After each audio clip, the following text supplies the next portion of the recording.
Hello, friends. Happy Wednesday. Our lesson today is going to be kind of short and sweet, but it has a challenge for you, but I know you can do it. What we're looking at today is 6.2.5, what can a variable represent? And this is just kind of like your final practice of finding perimeter and then also solving that perimeter if we have a value for x. So here's what you're going to do.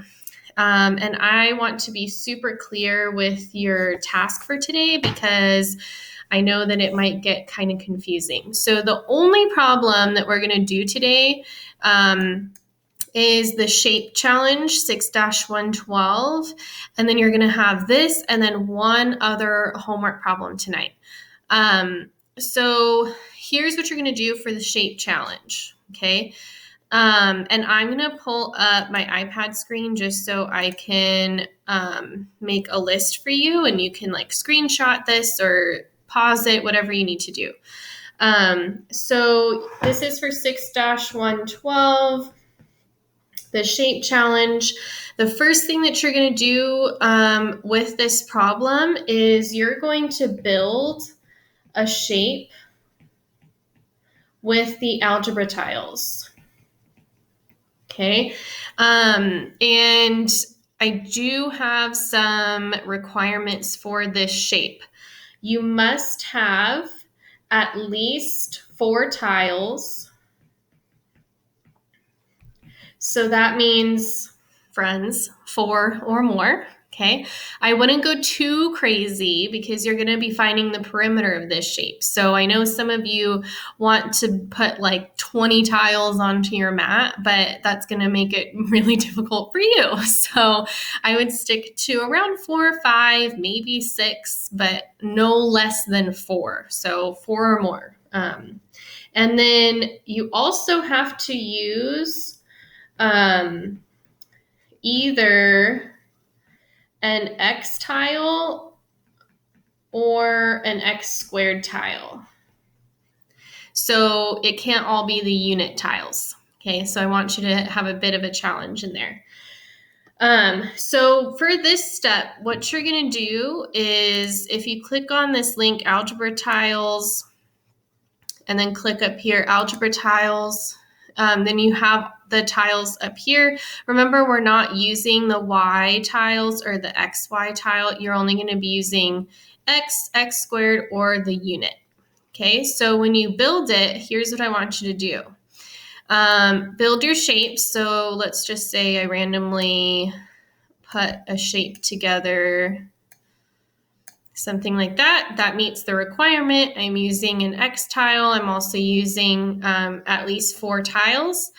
What I want you to do is once you have your shape, I want you to screenshot this. So take a picture of it and then put it into Notability or some other app where or draw it in your notebook so that you can write the perimeter around the shape. So I would take this and I would do something like screenshot it.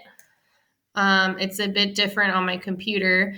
But then I would take a pen and I would start marking up the lengths of each of the sides.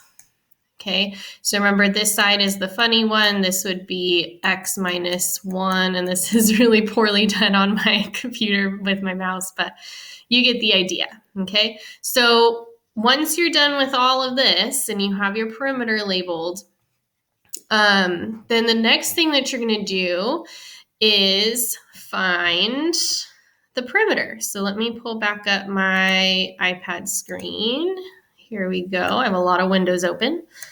So the second step is once you build and label your shape, you're going to, I'm going to write here though, label each side and find the perimeter. If you don't remember how to find the perimeter, you can always go back to previous videos from this week and last week of how to find the perimeter of a shape like that. Make sure that you combine like terms.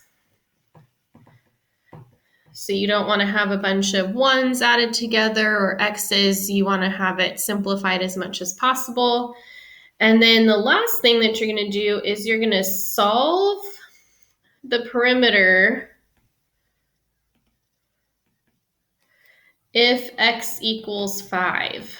So going back to my drawing, once I labeled all of the sides and found my expression for the perimeter, I would then go back and wherever I saw an X, I would replace it with a 5. And then that would give me a number value for my perimeter.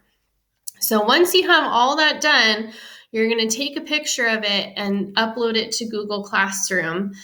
So make sure when you post on Google Classroom, I can see a picture of your tiles, either from your iPad or what you drew in your notebook.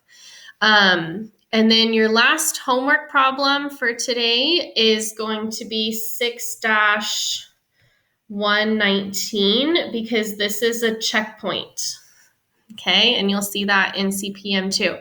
The first question A is asking you to use a number line to place the values. And then B is asking you for the coordinates of certain points. So I know today wasn't really a lesson, but it's more like your final proof of you can do this. You can show me the perimeter. You can combine like terms. You can substitute a value for X. So make sure you have all of this, all these 4 steps in a picture or a picture of your notebook or a screenshot of your iPad posted on the Google Classroom assignment along with your homework problem 6-119. Okay, if you have any questions, feel free to email me. I know this was a lot of information, and I will see you guys later. Have a great rest of your day. And I'm going to try to pause myself. Bye.